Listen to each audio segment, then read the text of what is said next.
2023 жылдан бастап жәрдемақы мөлшері толығымен өзгеретіні хабарланды.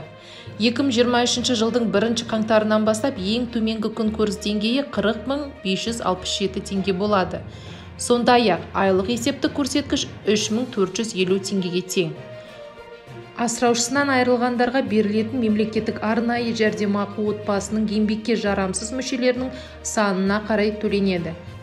Bir адам болса 34.888 теңге, 2 адам болса 60.445 теңге, 3 адам болса 75.049 теңге, 4 адам болса 79.511 теңге, 5 адам болса 82.352 теңге, 6 және одан да көп адам болса 85.597 теңге. Ата-анасынан айырылған жетім балаларға ай сайын әр бала үшін 47.870 теңге жәрдемақы төленеді. Сондай-ақ еңбекке жарамсыз басқа да отбасы мүшелеріне 21.907 теңге беріледі.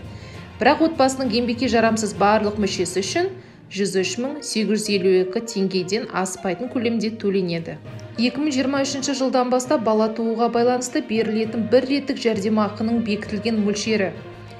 Бірінші, екінші және үшінші балаға 131.100 теңге болса, төртінші және одан да кейінгі балаға 217.350 теңгені құрайды.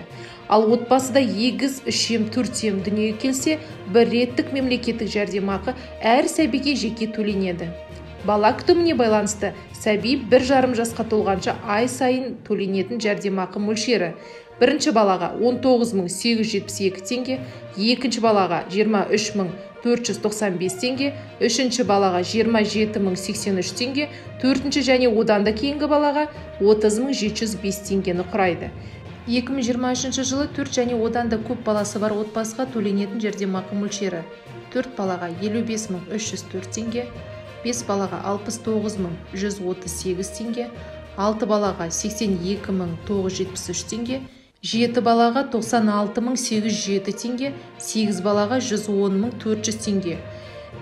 8 баладан көп баласы бар отбасыларға одан кейінгі әр бала үшін 13.800 теңге қосылып отырады.